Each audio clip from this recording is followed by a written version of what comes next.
news day continues here on One News Now. I'm Sean Yao. President Bongbong Marcos sees no need to create a task force for the Mindoro oil spill. Marcos Jr. noted that the Philippine Coast Guard is leading the response as it has the appropriate resources and manpower. The president added that the PCG is getting help as needed from other government agencies like the Department of Environment and Natural Resources, the Social Welfare Department, and the local government of Oriental Mindoro. The head of the task force for the oil spill is the Coast Guard. Admiral Abu heads it. We do not have to organize a special group, a special committee, a special task force. The Coast Guard is heading the effort because they have the assets, etc. And Oriental Mindoro's fishermen are bearing the brunt of the oil spill from the sunken empty Princess Empress. Mon Gualvez with that story. Instead of a boat, a pedicab. That's what 57-year-old fisherman Tate Ronald is operating at the moment in Pola, Oriental Mindoro. Instead of fish, the pedicab holds snacks, cigarettes, and other wares for sale. Tate Ronald has a capital of 2,000 pesos, money he borrowed, so he has a source of income in the weeks that he can't fish due to the oil spill. Wala naman po kaming masabing taniman. Dahil ito po ang lugar namin ito ay pag malaking tubig, talagang hanggang tuhod halos. Hanggang anak ko po, 2 college, 2 high school. Ay saan po ako kukuha ng pantustos sa pamasahe at pambaon. Tapos po yung talagang kami na may magdaragat lahat, talaga wala na iba pagkukunan. Other fishermen had also resorted to side jobs. This fisher is hauling dried coconut meat or copra, making 10 pesos per sack. Kaysa naman sa walang kinikita, di kahit pa paano kumikita kahit pa paano. It could be a season of odd jobs for residents of areas in Oriental Mindoro affected by the oil spill. The leakage remains uncontained, the cleanup nowhere near finished, and authorities are exploring ways to tide communities over. For the Justice Department, it's also about accountability. Aside from the owner of the sunken empty Princess Empress, they are zeroing in on the owner of the 800,000-liter oil shipment. Wala pa natin yung masasabi hanggat hindi kompleto ang ebidensya. Hindi ho tayo naghuhusga na maaga. Bibuild up po na kami ng kaso, saka namin ipasampayan. DOJ estimates that there's already 128 million pesos in damages that the affected population can already claim. Thus, the agency encourages residents, especially fishermen, to document every effect of oil spill they could find, from simple oil specks up to fish kill if it happens. More than the damages, the long-term effect of the massive oil spill on the environment also needs to be addressed. We should not be blinded by the claims because the claims is just a small aspect of it. The more important problem is this environmental disaster that we need to control and to avert. But this is not a primary concern for some of the fishermen of Oriental Mindoro. They just want this nightmare over so they can get their livelihood back. Kahit naman kami magreklamo siguro naman, yun nga akong iba din mga sigog nga ako tudo na reklamo, hindi pa nga ako pakinggan Kami pa nga mga mangingisda lang.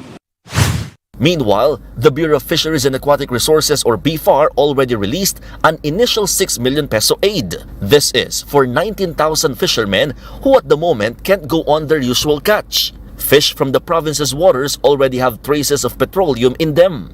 Nakitaan po ito ng low-level contaminants. Or itong tinatawag natin polycyclic aromatic hydrocarbons or PEH, yung mga samples. Itong parang substance na delikado po ito sa tao at iba pang living organism. Ngunit ito po ay nag-accumulate naman through time doon sa laman ng isda.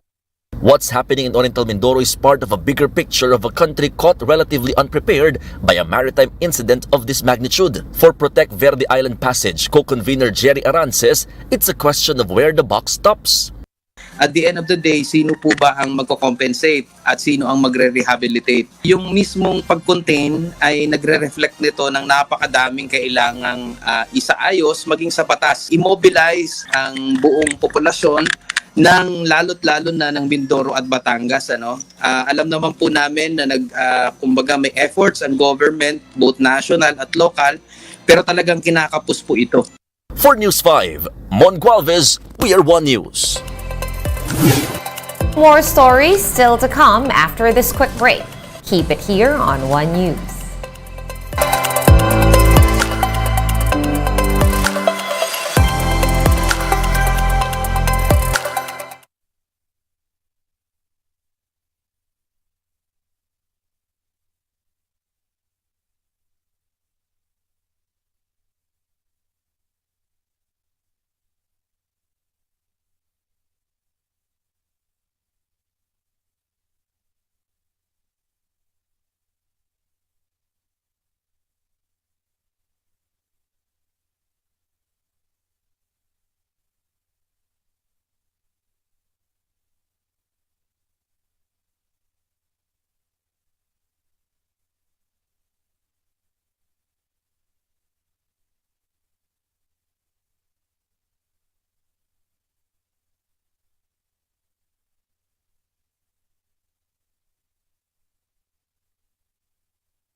You're still watching One News Now. I'm Sean Yao.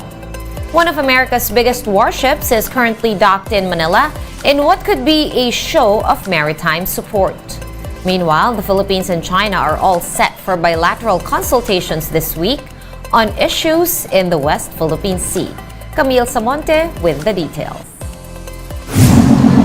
The U.S.-America LHA-6 docked in Manila on Monday for a port visit. It's one of America's biggest warships, spanning 844 feet long. It also has the capacity to hold more than 44,000 tons of equipment with modern warfare and radio communications in place. The ship serves as an aircraft carrier for the Marine Corps. Its flight deck can accommodate 25 military aircraft. The USS America is only in the Philippines for a short while so that their troops can rest. But while en route to the Philippines, the crew said that they were able to spot Chinese vessels in the South China Sea. There are Chinese vessels operating in the South China Sea. U.S. vessels do have sometimes interactions with Chinese vessels. Again, I'm not gonna talk about any specific interaction that we or another vessel may have had. But again, our transit down here was very safe. The USS America will not be included in the Balikatan exercises next month between the U.S. and Philippine forces, but the warship can be tapped once the joint patrols push through. For now, the USS America will be in Manila until Thursday. I'm not going to speak on future operations, but if America was tasked to conduct any type of patrol anywhere in the world, then we would be ready to carry out that tasking. Meanwhile, the Philippines Foreign Affairs and Defense Departments will hold a high-level meeting with U.S. counterparts in Washington in April. The meeting seeks to strengthen political and military ties between the Philippines and U.S. amid tensions in the South China Sea. We expect to have a very strong indication of how we will proceed with all these agreements and all of these things that have happened over the past a couple of months. On the other hand, the Philippines and China will hold the bilateral consultations on Thursday. Among the issues to be discussed are maritime disputes and other international and regional issues in the South China Sea. The bilateral consultation will be hosted by the DFA. For News 5, Camille Samonte, We Are One News. Cagayan Governor Manuel Mamba will continue to oppose plans to make his province a permanent site for U.S. and Philippine military exercises. Speaking to the chiefs, Mamba said that he does not want foreign forces in Cagayan as part of the Enhanced Defense Cooperation Agreement or EDCA. The governor believes that Cagayan as an EDCA location will pose a threat to his constituents. Wala naman akong makagawa. Yung gusto niyong presidente natin, kung yun ang gusto niya. Pero I think otherwise. No? Ang ganda-ganda ng plano po namin. Yung nandito na sila, dito na sila mag-i-stack, dito sila makikipag-gyera, dito sila mas lalong patay na po kami doon. And here is a quick look at today's other top stories.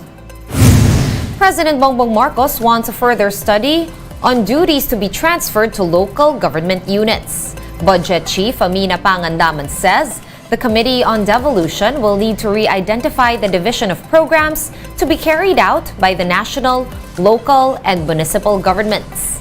The study will be spearheaded by the National Economic Development Authority, or NEDA.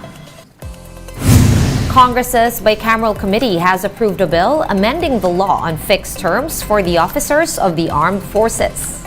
The measure sets at 57 years old the retirement age of all military officers and personnel, with the exception of the AFP Chief of Staff.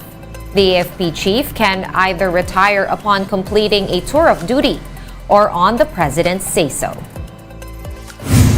Islam's holy month of Ramadan starts tomorrow, Thursday, March 23. This is after the Saudi Arabian Supreme Court declared the completion of Shaban, or the 8th month of the Islamic calendar.